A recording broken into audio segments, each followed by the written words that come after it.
hari ini adalah intervensi untuk masalah psikososial ya. Kita memilih 3 diagnosa: gangguan citra tubuh, ansietas, dan berduka. Sebenarnya kalau tahu teorinya mungkin lebih paham ya, tapi karena belum ada teorinya terkait dengan konsep gangguan citra tubuh ya.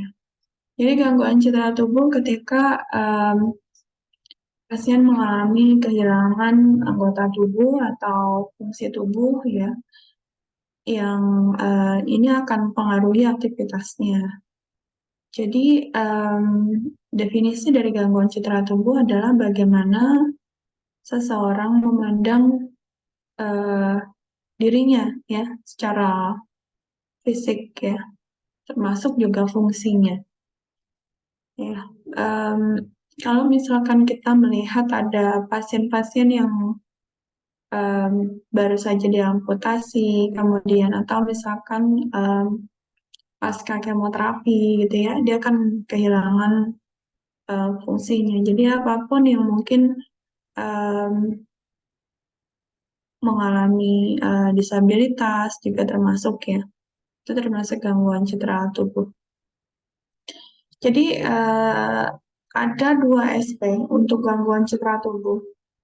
SP pertama adalah intinya kita melatih bagaimana pasien ini bisa mengenali aspek positif dari dirinya dan melatih dia untuk bagaimana bisa dari aspek positif itu akan meningkatkan citra tubuhnya. Di intervensi selanjutnya di SP kedua lebih ke dia nantinya bisa mulai melakukan aktivitasnya baik di rumah maupun di lingkungan sosial. Jadi yang kita siapkan di pertemuan pertama adalah bagaimana dia mengenali aspek positifnya. Yang kedua adalah dia mulai berani untuk berinteraksi dengan orang lain, baik di keluarga maupun di lingkungan sekitarnya. Nah, gangguan citra tubuh sendiri kan kalau orang merasa malu dengan perubahan di tubuhnya ya, dia tentunya mungkin akan mempengaruhi rasa percaya diri gitu ya, tidak mau berbaur dengan orang lain, tidak cenderung lebih suka menyendiri gitu ya. Termasuk kayak misalkan ketika seseorang sering mengalami bully terkait dengan bentuk fisik ya, baik dia gemuk atau terlalu kurus gitu ya, karena kita selalu memandang bahwa orang itu harus sesuai standar yang dia punya gitu ya. Padahal setiap orang itu punya bentuk tubuh yang berbeda-beda ya. Um, di sini di pertemuan pertama sama kita membiasakan diri dengan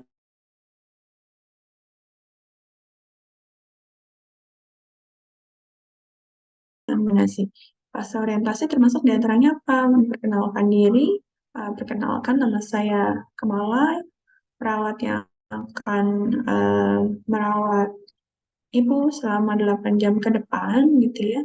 Saya akan memeriksa kondisi ibu gimana kabarnya hari ini gitu ya. Misalkan dia mungkin menjawab, iya ini saya habis diamputasi kaki saya, nggak ada satu gitu ya. Ciri-ciri pasien yang punya masalah gangguan citra tubuh, dia akan mengulang kalimat yang sama atau kata-kata yang sama yang terkait dengan citra tubuhnya. Ya. Misalkan saya nggak tahu habis ini bisa kerja apa enggak dengan kaki yang seperti ini. Saya nggak tahu lagi mau ngapain dengan uh, penampilan saya yang seperti ini. Pasti orang akan memandang saya sebagai orang yang cacat. Dan nggak mungkin saya kerja di tempat kerja sebelumnya karena uh, pasti mereka lebih memilih orang yang fisiknya bagus, lengkap, tidak cacat seperti saya gitu ya. Nah, dari sana kita pasti melihat terkait dengan citra tubuhnya. Apa yang kita tanyakan adalah bagaimana perasaan ibu saat ini, gitu ya. Lalu ke depannya, apakah mungkin ibu ada punya harapan tertentu, gitu ya, atau mungkin rencana ke depan setelah ini, apakah sudah kepikiran atau belum, gitu ya. Ya, saya nggak tahu lagi, mungkin saya perlu misalkan merenung dulu, gitu ya. Um, Memikirkan kira-kira rencana ke depannya bagaimana, gitu ya. Nah, kan kita tidak bisa ujuk-ujuk langsung menanyakan aspek positif ya. Tentunya kita harus mood sesuai dengan em, topik sebelumnya. Nah, bagaimana dengan keluarga ibu? Apakah keluarga ibu support dengan kondisi ibu yang seperti ini, yang saat ini terjadi? Oh, keluarga saya support, gitu ya. Nah, rencana ibu ke depan bagaimana? Apakah mungkin ada dukungan dari keluarga, gitu ya, terkait dengan kira-kira ke depannya ibu bagaimana, ya. Nah, oh, keluarga ini ya mau membantu ya, gitu. Nanti kira-kira kegiatan ibu bagaimana sehari-hari? Apakah juga nanti mungkin keluarga juga bisa bantu, gitu ya? Nah, ibu biasanya kesenangannya apa sebelumnya melakukan kegiatan apa di rumah? Jadi kita pembicaraan itu smooth. Walaupun standar di sini adalah nomor 1, 2, 3, 4, tapi saat berbicara, kita harus menyesuaikan dengan konteks alur pembicaraan, gitu ya. Ketika menanyakan aspek positif, berarti kita terus sesuai dengan urutan pembicaraannya, gitu ya. Ibu kesenangannya apa? Mungkin yang kira-kira ibu ngerasa bangga banget.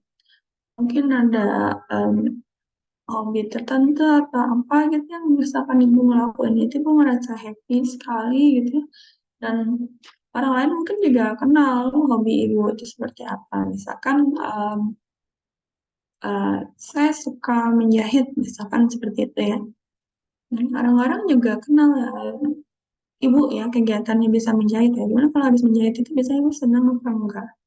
Hmm, Berarti itu ini ya, apa, kelebihan ibu ya, di mana ibu bisa menjahit dan bikin ibu senang gitu. Mungkin selain menjahit ada kegiatan yang lain atau yang ibu sukai, gitu, yang mungkin jarang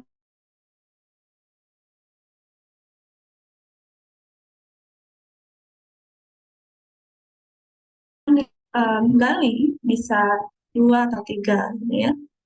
Nah, ibu tadi sudah cerita ya dari beberapa hobi ibu, kesukaan ibu. Kira-kira mungkin apakah dari kegiatan itu eh, nanti setelah ini bisa ibu lakuin lagi, gitu ya.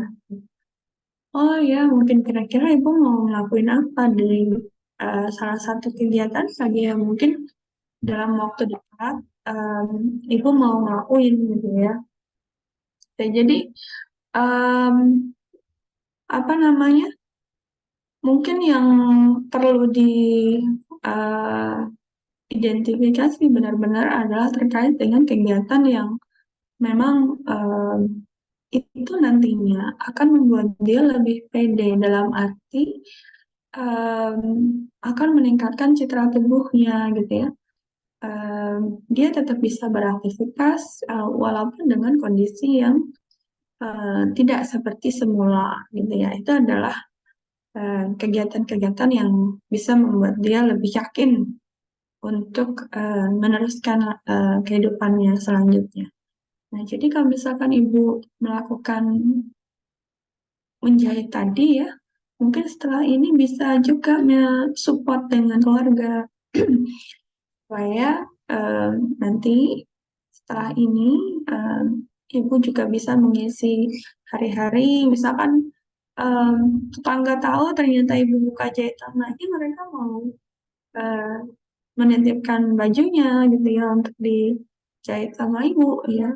Eh, Mungkin kira-kira kayak gitu ya bu ya. Ibu pernah nggak sih mendapatkan pesanan dari orang untuk menjahit baju. Oh, pernah gitu ya. Terus orang gimana rasanya, seneng apa enggak gitu ya. Nah, ini juga bikin ibu apa namanya, lebih lebih happy ya setelah melakukan ini. Nah, setelah itu mungkin bisa juga nanti bicara dengan keluarga untuk supportnya supaya bisa dibantu walaupun kondisi ibu terbatas, tetapi ibu masih bisa melanjutkan kegiatan ibu supaya nanti ibu lebih siap lagi untuk mengisi kegiatan sehari-hari ya. Biasanya ibu kalau menjahit ini setiap saat atau misalkan seharian atau mungkin ada jam-jam tertentu Bu biasanya? Oh, habis sarapan, oke. Terus kalau misalkan siang jam berapa? Oh gitu. Oh, jadi ada beberapa tahap yang nggak langsung seharian ya gitu. Nah, oke baik Bu. Nah itu kan di fase kerja ya. Di fase, oh ya jangan lupa tadi kontrak ya. Kontrak lupa ya. Kontrak orang, topik, eh, waktu, tempat. Terus terminasi ya. Tadi kita sudah berbicara terkait dengan apa rencana Ibu selanjutnya ya dengan menjahit gitu ya. Nah, kira-kira nanti Ibu menjahitnya gimana caranya? Oh, dengan support dari keluarga. Oke. Itu untuk evaluasi objektif ya. Kalau dari sisi objektifnya gimana perasaan Ibu setelah eh, kita tahu bahwa ibu punya kegiatan positif ya dengan menjahit ini untuk rencana kegiatan selanjutnya. Oh ya senang. Oke. Kemudian rencana tindak lanjut adalah PR-nya untuk si pasiennya seperti apa misalkan Bu nanti jangan lupa untuk menjahit ya tadi seperti Ibu ceritakan ya Ibu punya jam-jam tertentu ya untuk menjahit dan jam berapa aja tadi Bu gitu ya itu rencana tindak lanjut. Nah untuk selanjutnya pertemuan berikutnya gimana kalau misalkan kita mulai mungkin ini ya ke tetangga siapa tahu tetangga ada yang mau nitipin kainnya untuk bikin baju mungkin ya awalnya yang ngobrol-ngobrol gitu ya siapa tahu abis itu mereka ini ya tertarik untuk jahit ya. Gimana ibu mau nggak nanti kita misalkan datang ke warung gitu yang banyak ibu-ibu oke kira-kira kapan oh mungkin lusa ya jam berapa jam yang biasanya ibu-ibu itu ngumpul biasanya jam berapa jam 9 gitu ya. Nah, mungkin kita ketemunya di sini juga ya, ambil nanti barang-barang ke warung. Jadi itu fase orientasi kerja terminasi.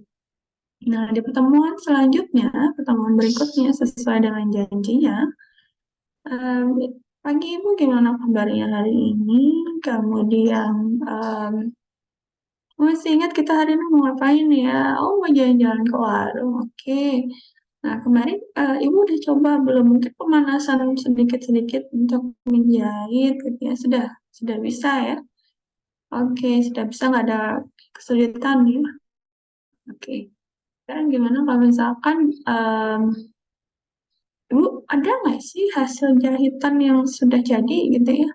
Ah, ada nih misalkan bikin apa em, tote bag gitu ya, tote bag. Kemudian ini bisa dibawa nih buat contoh kita ke warung yuk Bu, bareng-bareng gitu ya. Warung bareng-bareng. Ibu gimana kabarnya yang lain gitu ya.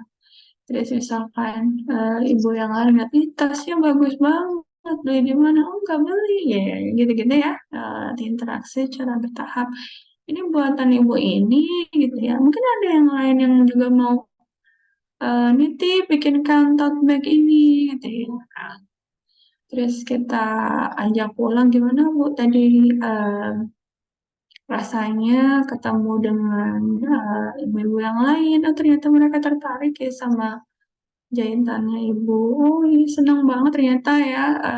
Ternyata saya bisa juga ya punya kegiatan walaupun mungkin dengan kondisi saya seperti ini gitu ya. Nah, setelah ini kalau misalkan apa namanya caranya ibu supaya yang lain juga bisa tahu gimana bu.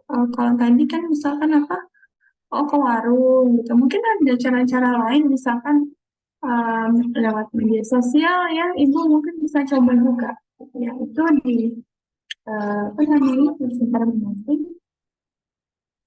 di dievaluasi objektif subjektif. Rencana tindak lanjutnya setelah ini adalah ibu lebih aktif lagi untuk menawarkan apa namanya kegiatan ibu yang menjahit ini supaya nanti orang-orang di sekitar ibu juga bisa ikut sama-sama mendukung kegiatan ibu ya.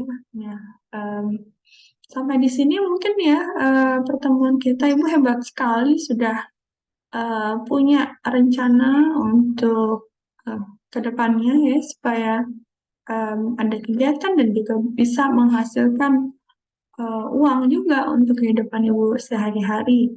Terima kasih banyak Bu untuk hari ini. Mungkin lain waktu kita akan ketemu lagi ya di sini untuk melihat kelanjutan kondisi ibu seperti apa. Terima kasih gitu ya. Oke, itu contoh di pertemuan pertama dan kedua untuk gangguan citra tubuh ya. Sampai sini ada pertanyaan yang terkait dengan gangguan citra tubuh atau kita lanjut?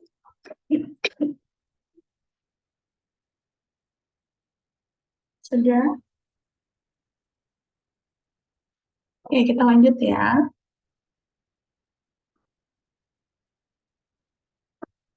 Oke, kita lanjut ke diagnosa selanjutnya adalah ansietas. Ansietas adalah cemas ya. Kemarin juga mungkin sudah tahu ya sekilas terkait dengan praktek bagaimana melakukan teknik untuk mengurangi rasa cemas. Ada beberapa pertemuan atau ada 4 SP namanya. Satu, dua, tiga, empat. Pertemuan pertama, kedua, ketiga, dan keempat. Tapi tidak selalu kita bertemu pasien itu langsung ibarat intervensinya selesai, tapi bisa jadi kayak misalkan SP1 ini bisa dilakukan 2 pertemuan atau 3 pertemuan gitu ya. Misalkan ketika pasien sulit gitu ya. Apalagi kalau pasiennya gangguan jiwa, mungkin satu SP ini bisa dilakukan dalam beberapa pertemuan. Jadi ini urutan 1, 2, 3, 4 adalah namanya em, SP 1, 2, 3, 4 strategi pelaksanaan yang mungkin dalam satu SP ini bisa dilakukan dengan beberapa pertemuan. Nah, untuk masalah psikososial umumnya sih masih lancar-lancar aja berurutan pertemuan pertama di SP1, pertemuan kedua SP2, pertemuan ketiga SP3, dan pertemuan keempat SP4. Kemudian di em, pertemuan pertama di SP1 untuk cemas, membantu pasien mengenali ansietas termasuk tanda gejala penyebab akibat mengajarkan teknik pengalihan situasi atau distraksi dan latihan untuk teknik distraksi. Jadi pegang intinya ya. SP1 adalah teknik distraksi. SP2 adalah teknik relaksasi napas dalam. SP3 adalah teknik relaksasi otot progresif. SP4 adalah teknik hipnosis 5 jari. Ya, intinya seperti itu walaupun mungkin ada banyak urutan.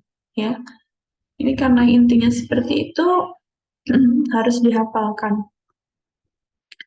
Nah, untuk setiap pertemuan kedua, ketiga, keempat, jangan lupa urutannya adalah mengevaluasi kemampuan di pertemuan sebelumnya. Nah, pertemuan ketiga ditambah evaluasinya kemampuan di pertemuan kedua dan ketiga, yaitu distraksi dan relaksasi nafas dalam. Di pertemuan keempat juga semakin banyak evaluasi di distraksi, relaksasi nafas dalam, dan atau progresif. Lebih ke evaluasi apakah ada kesulitan, apa sudah pernah dicoba dilakukan. Kalau dia ada kesulitan atau misalkan lupa-lupa, berarti kita perlu mengulangi lagi caranya seperti apa. Ya, itu khusus di pertemuan kedua, ketiga, dan keempat. Semakin pertemuannya sudah terakhir, berarti evaluasinya semakin banyak. Terutama kalau misalkan dia lupa. Kalau dia nggak lupa ya kita bisa skip langsung ke fokus pertemuan itu. Oke, untuk ansietas adalah cemas ya. Cemas itu kan em, banyak penyebabnya ya. Banyak penyebabnya dan em, tidak semua orang itu tingkatan cemasnya juga gejalanya sama. Nah, yang pertama, kita perlu membantu pasien untuk mengenali cemasnya. Caranya bagaimana? Sama seperti tadi ya, pas orientasi, kerja, terminasi. Selamat pagi, Bapak. Saya perawat kepala yang akan merawat Bapak selama 8 jam ke depan. Gimana kabarnya Bapak hari ini? Saya kepikiran banget, suster, karena apa? Saya barusan di PHK sih. Tahu lagi gimana ini. Em, Anak-anak saya hidup dari mana? Sementara ini saya baru saja habis operasi. Nah, pasien cemas ini kan karena cemas masalah psikososial ya. Jadi dia bisa menemani, eh, dalam arti dia bisa ditemukan pada pasien-pasien dengan masalah fisik juga. Ya. Nggak tahu gimana ini, saya habis di PHK juga habis dioperasi. Saya nggak tahu anak-anak saya hidupnya bagaimana. Berarti kan faktor ekonomi di sini yang menjadi penyebabnya. Memang teknik relaksasi yang kita ajarkan di intervensi ini mungkin tidak begitu membantu permasalahan pasien ya yang terkait dengan faktor ekonomi. Paling tidak kita melatih bagaimana caranya tingkatan cemas itu tidak bertambah ya. Nah, bagaimana cara mengenalinya? Nih, Bapak tadi cerita bahwa Bapak kepikiran terkait dengan apa namanya keluarga Bapak terkait dengan kondisi Bapak saat ini. Mungkin Bapak bisa ceritakan seperti apa ya, ceritakan gitu ya. Terus apa yang Bapak rasakan sekarang? Kepikiran banget, bingung gitu ya. Apa Bapak ngerasa cemas ya gitu ya. Jadi ini penyebab Bapak ngerasa cemas. Nah, selain itu apa? Mungkin kesulitan tidur gitu ya, bingung. Itu adalah tanda gejala. Nah, kalau Bapak ngerasa cemas seperti ini, kira-kira dampaknya gimana? Ya, tambah nggak bisa tidur gitu ya. Nggak nafsu makan dan lain-lain. Itu adalah akibat. Oke, Bapak, gimana kalau selama 15 menit ke depan, em, kita belajar untuk mengurangi rasa cemas yang Bapak rasakan gitu ya, di sini ya.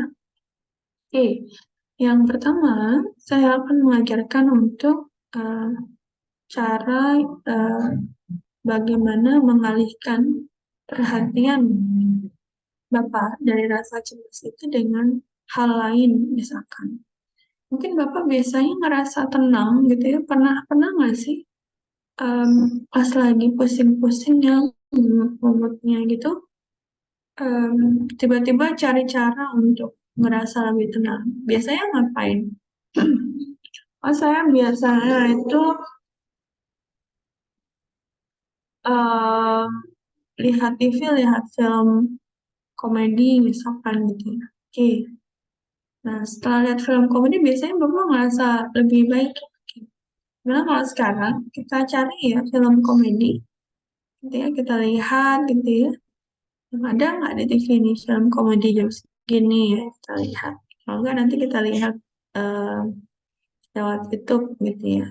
Lihat, lihat film gitu ya selama 10 menit. Gimana rasanya Bapak setelah mungkin ngelihat film tadi? Senang banget ya, ketawa dan lain-lain. Itu adalah evaluasi subjektif.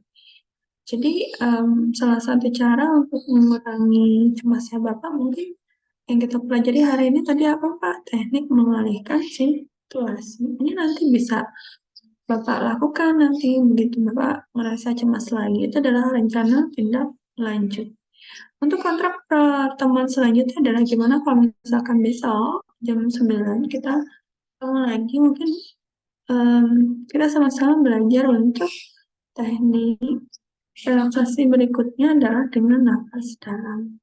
Ya, oke, kita ketemu besok ya jam 9 di sini. Oke, terima kasih ya Bapak. Itu di pertemuan pertama.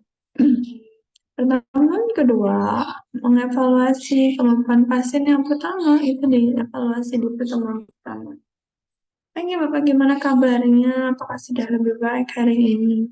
Kemarin sudah coba untuk yang apa, cara untuk mengalihkan rasa cemasnya. Udah coba, ada ngelihat film ini lagi ya, film komedi. Oke, nggak ada kesulitan ya Pak ya. Baik, untuk hari ini kita akan berlatih untuk apa namanya nafas dalam gitu ya.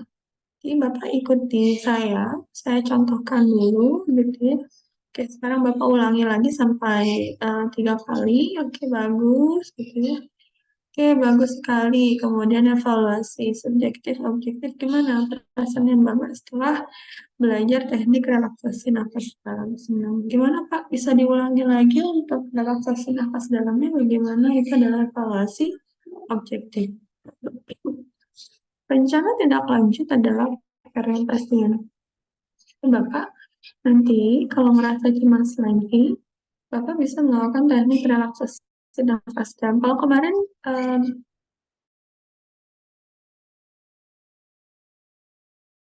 jam 8 ya, habis makan ya, lihat film.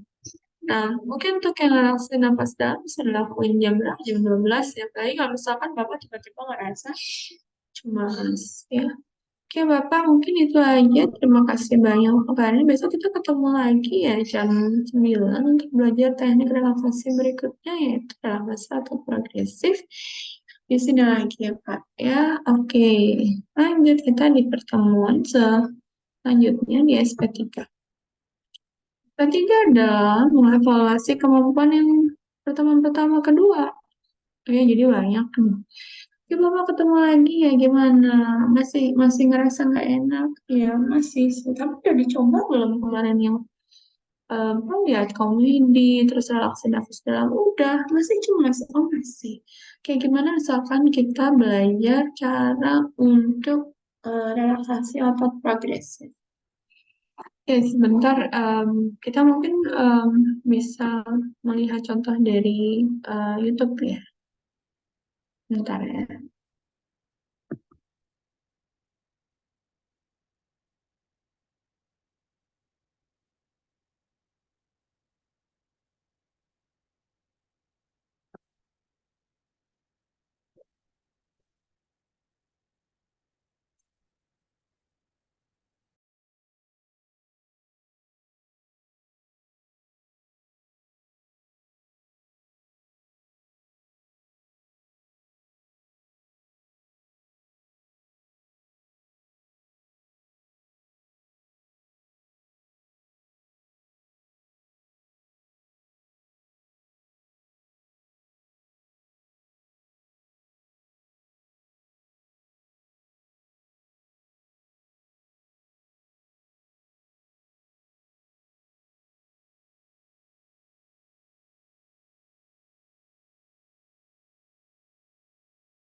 Jadi nanti ini bisa diperhatikan dulu contohnya ya.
Baik, selamat pagi Bapak Ibu, kita berjumpa kembali.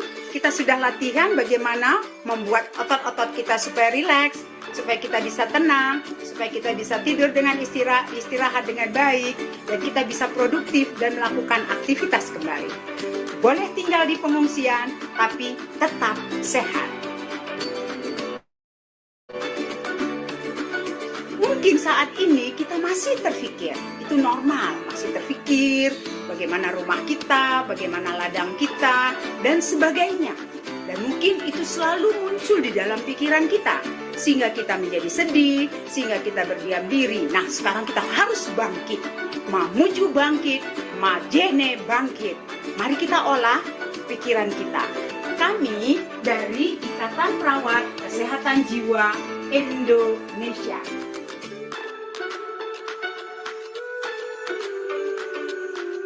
Kita akan latihan yang pertama, bagaimana kita mengolah pikiran kita dengan menggunakan jari kita.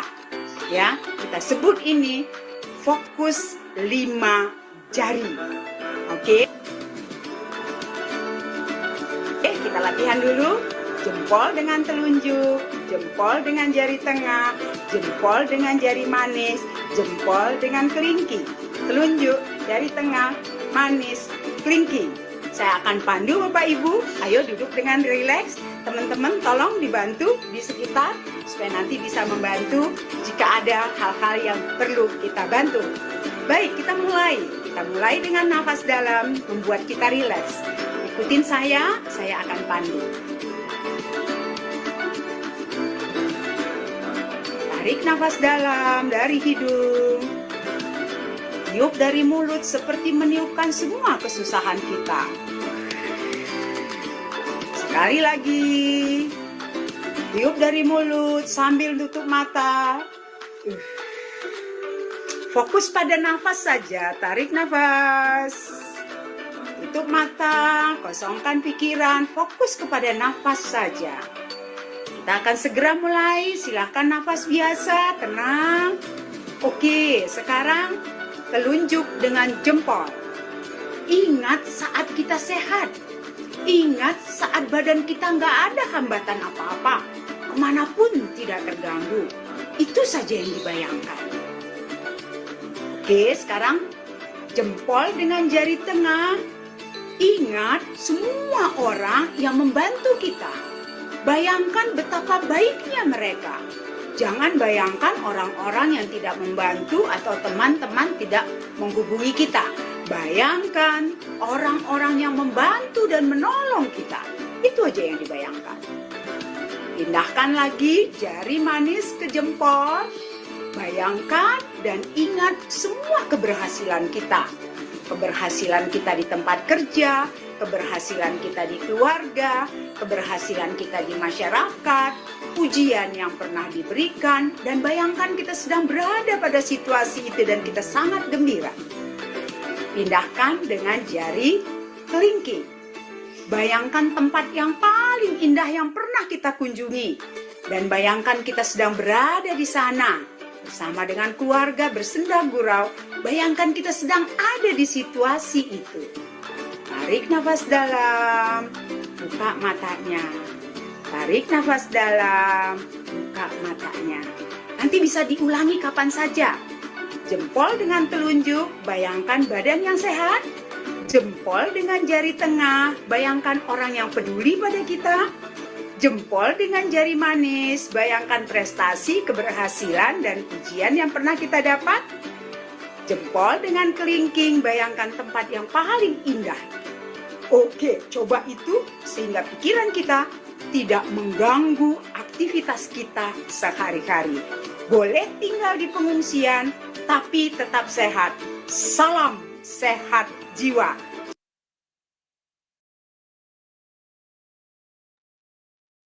Oke, itu terkait dengan beberapa teknik ya, terkait dengan relaksasi otot progresif dan hipnosis 5 jari yang nanti bisa dipelajari lagi. Di linknya sudah saya kirim di chat, silakan nanti berlatih di rumahnya masing-masing ya. Oke, sekarang kita lanjut ke berduka ya.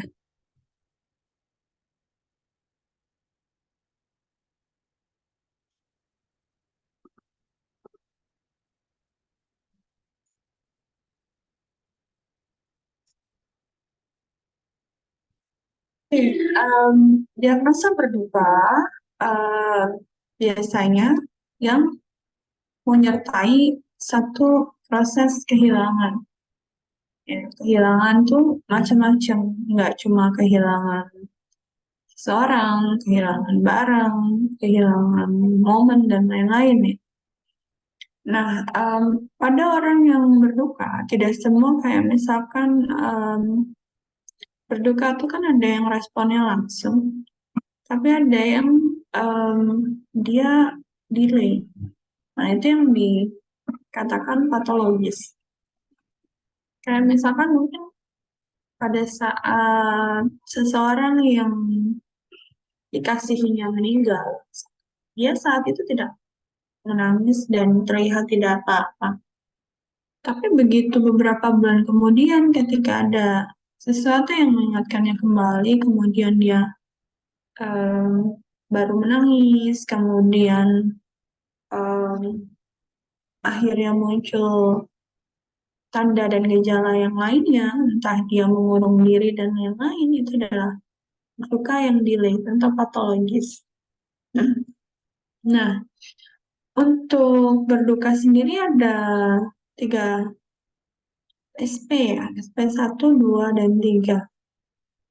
Inti daripada SP pertama adalah menetapkan rencana yang realistik dengan pendekatan budaya, kemudian di pertemuan kedua dengan pendekatan agama, di pertemuan ketiga adalah dengan pendekatan sosial. Bedanya di situ. Jadi di pertemuan pertama dengan pendekatan budaya, tentunya kita perlu banyak menggali dulu terkait dengan em, kehilangan yang dialami oleh pasien, sejauh mana kedekatannya, reaksinya bagaimana, dia sudah mencoba strategi coping yang bagaimana, perasaannya seperti apa, sudah ada rencana selanjutnya bagaimana gitu ya. Kemudian pendekatan budaya itu dalam arti kayak misalkan kalau kehilangan orang-orang yang dikasihinya gitu ya. Mungkin kalau di lingkungan tertentu dia em, mungkin banyak orang yang akan berkumpul di dalam rumah gitu ya untuk saling menguatkan. Mungkin itu ada sedikit pendekatan budaya. Contoh ya, kalau pendekatan agama berarti mungkin dengan kegiatan ibadah, spiritual, kemudian pendekatan sosial mungkin ya juga berinteraksi dengan orang lain di luar gitu, itu pendekatan sosial. Ya. Nah, ketika di pertemuan pertama, SP pertama dengan pasien yang berduka, seperti biasa ya, kita ucapkan salam, kontrak gitu ya, kemudian apa yang dia rasakan saat ini gitu ya, bahwa untuk di pertemuan pertama ini kan nggak mudah ya, karena kita perlu benar-benar ngerti permasalahannya dan tidak banyak ngomong. Karena pada fase ini, fase awal-awal ini kita nggak tahu si pasien ini ada di fase mana. Apakah fasenya masih denial? Apakah fasenya masih bergenik, anger, depresi, atau acceptance? Karena fase-fase itu akan menentukan sejauh mana nanti kelanjutan si pasien untuk menetapkan rencana yang realistis. Kalau fasenya lagi dia memang denial, dia mungkin belum bisa untuk menentukan rencana yang realistik. Ya, jadi mungkin lebih ke em, perasaan denial, perasaan kehilangannya yang em, bisa jadi mungkin dia hanya mengingat kejadian-kejadian yang seharusnya dia bisa mencegah itu, atau misalkan nggak mungkin semua ini bisa terjadi dan lain-lain gitu ya. Nah, kalau pada kondisi seperti itu, berarti kita lebih banyak menemani pasien untuk dia bisa bercerita, mengungkapkan perasaannya, tetapi mungkin untuk rencana yang realistik belum sampai sana, lebih ke melibatkan orang-orang terdekatnya di dalam keluarga ya. Dengan pendekatan budaya kan mungkin mereka akan lebih bisa membantu mengurus keseharian si pasien ya, termasuk kebutuhan-kebutuhan dasar lainnya. Ya, untuk mungkin rencana realistik bisa diulang di temuan berikutnya walaupun masih di SP1. Jadi di mana pasien berada ya fasenya gitu ya itu akan menentukan apakah dia bisa menentukan rencana realistik selanjutnya ya. Kemudian di SP2 dengan pendekatan agama ya seperti biasa kita komunikasi dengan bagaimana dia bisa menguatkan diri dengan ibadah, berdoa, spiritual dan lain-lain, yang nantinya dia bisa juga diskusi dengan orang-orang yang um, paham terkait dengan agama dan lain-lain. Jika memang dia tidak begitu uh, paham, ya. Ada beberapa orang yang dia mungkin rajin gitu ya untuk beribadah, tapi mungkin secara pemaknaan mungkin dia nggak tahu gimana caranya supaya dia lebih kuat ya mungkin dia bisa diskusi dengan orang-orang yang lebih paham tentang agama itu juga bisa disarankan untuk pendekatan agama. Kemudian untuk pendekatan sosial ya berarti dia kita ajak untuk ikut dalam kegiatan-kegiatan yang ada di masyarakat untuk bisa berinteraksi dengan orang lain. Jadi itu intinya untuk SP atau intervensi pada pasien berduka. Jangan lupa, pada setiap intervensi ini ada intervensi untuk pasien dan keluarga. Sama, mulai dari gangguan citra tubuh untuk keluarga, apapun intervensi yang dilakukan oleh keluarga adalah awalnya kita perlu berdiskusi. Sejauh mana keluarga itu paham terkait dengan masalah pasien. Selamat pagi Bapak Ibu, saya perawat Kemala yang sudah merawat anak Ibu selama ini. Mungkin boleh kita ya sambil diskusi terkait gimana selama ini Ibu sudah berusaha untuk membantu anak Ibu supaya lebih baik. Ibu sebelumnya sudah tahu kondisi anak Ibu seperti ini sejak kapan gitu ya. Jadi kita gunakan bahasa-bahasa yang awam. Mungkin sebelumnya pernah ada kejadian apa ya Bu? Mungkin Ibu masih ingat. Nah itu kejadiannya kapan? Apa sebelumnya anaknya juga mungkin apa namanya seperti ini pendiam dan enggak itu sejak ini. Terus biasanya ibu berusaha untuk bicara sama anak ibu gimana caranya? Kalau dia makan gimana caranya? Apa dia punya teman selama ini dan lain-lain terkait dengan kronologis permasalahannya. Nah iya Bu, ibu kan anaknya habis diamputasi ya. Em, ini mungkin akan mempengaruhi dia gitu ya saat dia nantinya melihat ada perubahan di badannya atau misalkan dia takut ketemu orang lain. Nah, ini ada masalah namanya citra tubuh ya, masalah citra tubuhnya.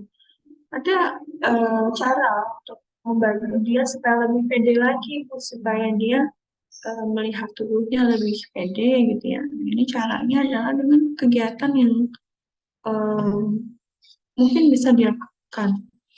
Nah, dia tadi saya sudah ajarkan dia untuk menjahit. Nah, ibu mungkin pernah nggak mendukung dia untuk kegiatan dia menjahit? Oh iya, bagus dan lain-lain. Nah, kita ajak si keluarga untuk mendukung pasien dengan support dan lain-lain ya, seperti itu. Di pertemuan kedua gitu ya, lebih kepada melatih keluarga untuk merawat pasien dengan masalah cedera tubuh yang mungkin ini Bu nanti setelah ini mungkin sewaktu-waktu dia akan kepikiran lagi tentang perubahan tubuhnya gitu ya. Nah, mungkin di sini keluarga, semua keluarga di sini, tinggal di sini bisa tetap mendukung pasien bisa punya kegiatan dan terus dia bisa bicara dengan orang lain, mungkin itu kegiatan apa yang ada di sekitar sini gitu ya. Nah, ini yang perlu memang terus-menerus, yang memang harus sabar di dalam merawat anak ibu dan lain-lain. Jadi kan pujian. Termasuk untuk diagnosa ansietas ya pada keluarga. Di sini mulai sama sebenarnya kalau yang diagnosa ansietas ini urutannya sama ya. Dari mengajarkan keluarga untuk distraksi, napas dalam, relaksasi atau progresif, dan hipnosis. Jadi berduka pun juga begitu. Ya. Jadi apa namanya, intervensi itu ada pasien dan keluarga. Jadi misalkan nanti ketemu di komunitas, pasiennya itu ternyata dia em, tidak bisa ditemui, mungkin kita bisa intervensi ke keluarga. Atau misalkan pasien gangguan jiwa gitu ya, ternyata pasiennya keluyuran yang kita temui adalah keluarga, berarti kita intervensi ke keluarga. Jadi intervensi pasien dan keluarga bisa kita lakukan kapanpun gitu ya. Baik itu setelah dari, pokoknya intervensi ke keluarga itu setelah dari pasien atau pasiennya nggak ada saat itu ya.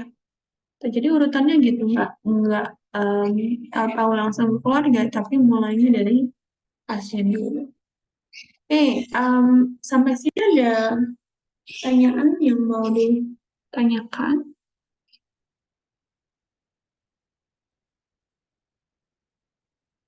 Nggak ada. Kalau gitu kita kan punya tiga diagnosa ya. Tiga diagnosa, mungkin silakan dipilih satu diagnosa di pertemuan pertama. Silakan sepasang siapa yang mau berlatih untuk intervensi. Oke. Silakan volunteer sendiri.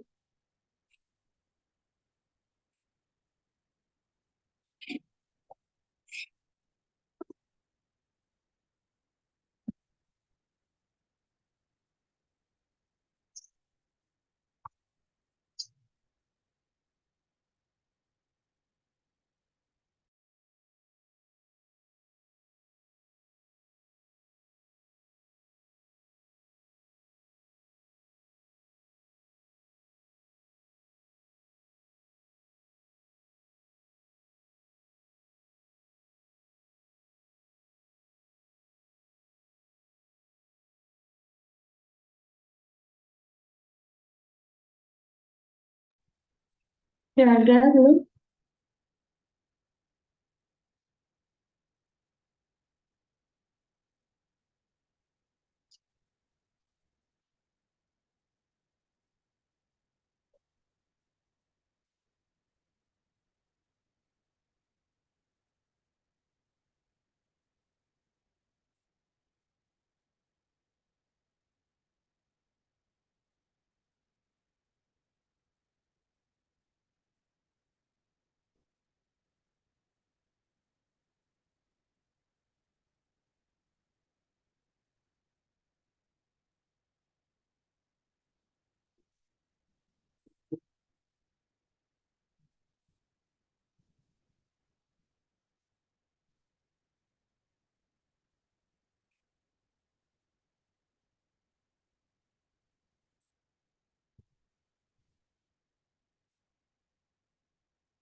Ayo silakan pasang.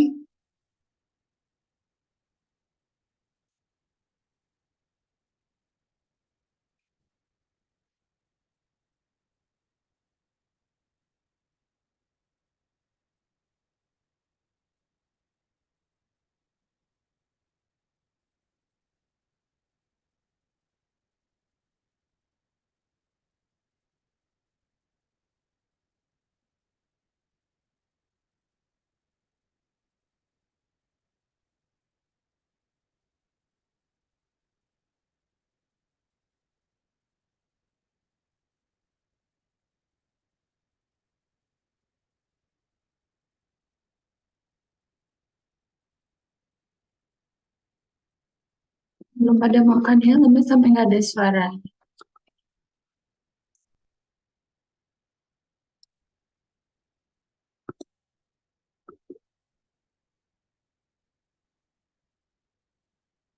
Pokoknya nggak ditutup kalau nggak ada yang mau berani.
Saya bersedia, Mas, tapi belum ada pasangannya.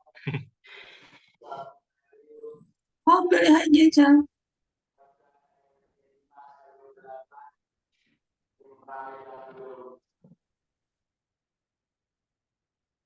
Siapa?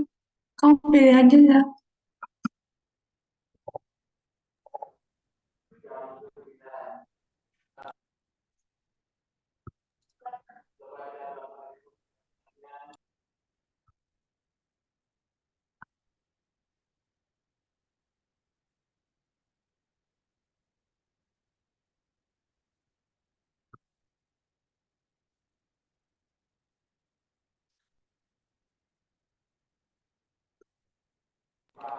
Iya, Mas, saya sudah ada pasangannya sama Nabila.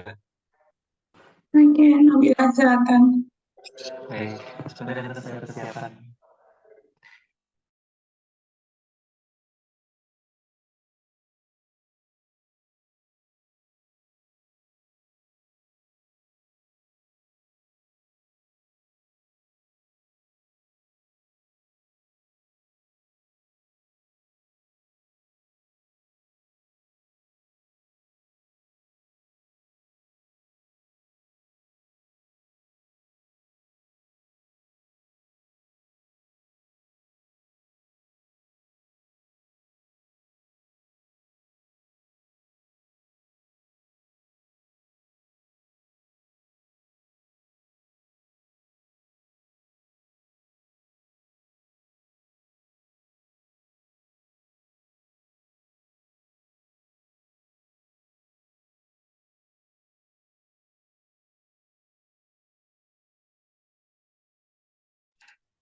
Nabila, udah siap? Sudah.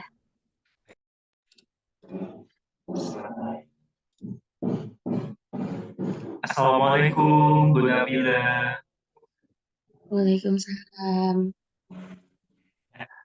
Baik, Bu Nabila, jumpa lagi dengan saya ya, Nas Isal di sini. Saya yang akan yang bersama Ibu selama kurang lebih.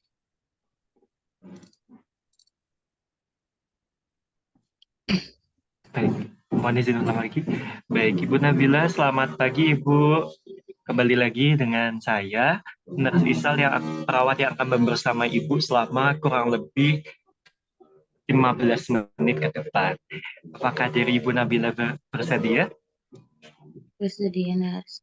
Nah, Ibu Nabila, saya lihat Ibu Nabila tampak bisa lebih segar ya daripada kemarin. Saya lihat Ibu Nabila juga sudah mulai bersolek juga ya, tampak tampil cantik pagi hari ini. Bagaimana perasaan Ibu Nabila pagi hari ini? Alhamdulillah, Nars. Tapi ya saya masih merasa sedikit cemas.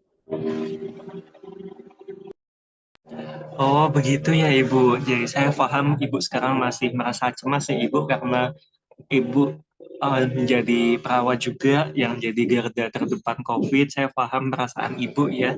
Kemarin Ibu sempat cerita juga ke kami ya kalau tidak salah masih cemas dengan kondisi Ibu yang takut apabila membawa virus COVID seperti itu. Saya sangat paham perasaan Ibu dan saya paham kecemasan Ibu.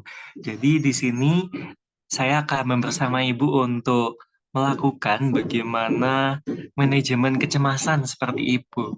Apakah dari Ibu Nabila sudah siap? Ya, Nars. Baik.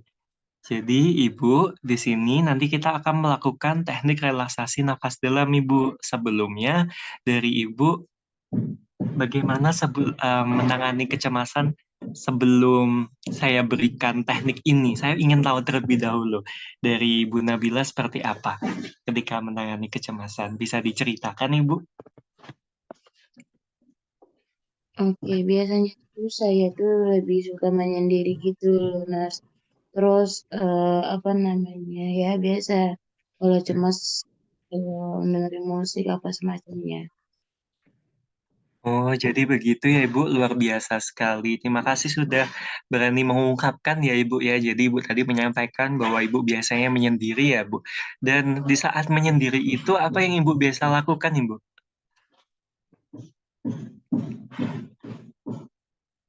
Ya, biasanya biasanya biasa kalau masih tanpa cemas itu tarik nafas apa diem aja gitu, Nars. Masih memikirkan bagaimana ke depannya. Oh, jadi begitu ya Ibu ya. Jadi kurang lebih Ibu tadi sudah mengenal adanya tarik nafas ya Ibu ya. Nah, di sini saya akan mengajarkan sedikit teknik relaksasi nafas dalam yang benar Ibu. Jadi Ibu bisa memperhatikan ini ketika sedang mengalami cemas, bahkan di kala kesendirian tadi ya Ibu ya. Jadi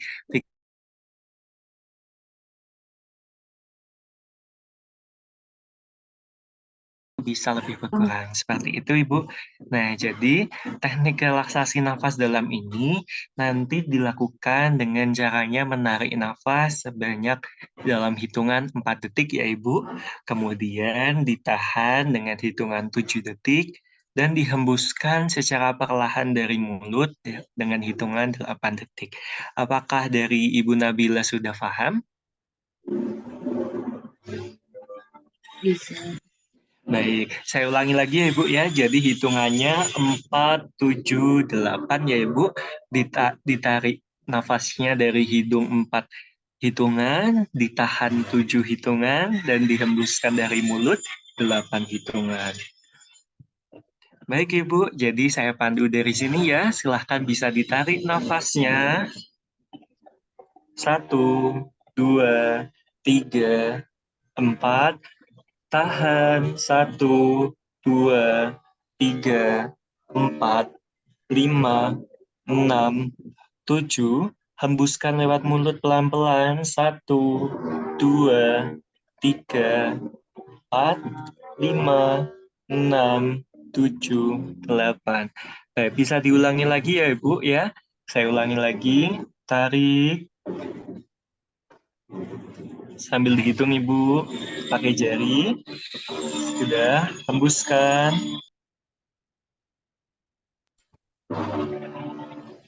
Baik. Bagaimana perasaan Ibu Nabila setelah tadi kita melakukan teknik relaksasi nafas dalam Ibu?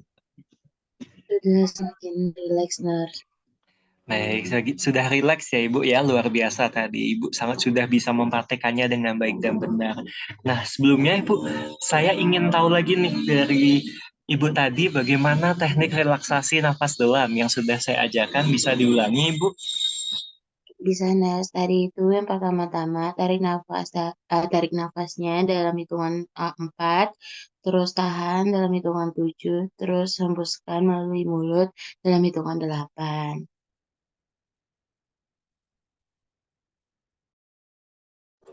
Baik Ibu, jadi saya rasa Ibu Nabila sudah paham ya dengan apa yang sudah saya ajarkan tadi.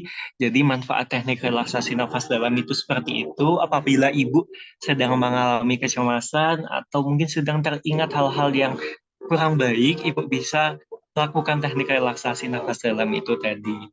Dan Ibu juga bisa ditambah dengan yang namanya hipnotis diri tadi Ibu. Jadi hipnotis diri itu tadi hampir sama Ibu, kurang lebihnya dengan teknik relaksasi nafas dalam, tetapi ditambah dengan asesmen positif, Ibu mengingat-ingat kembali hal-hal positif.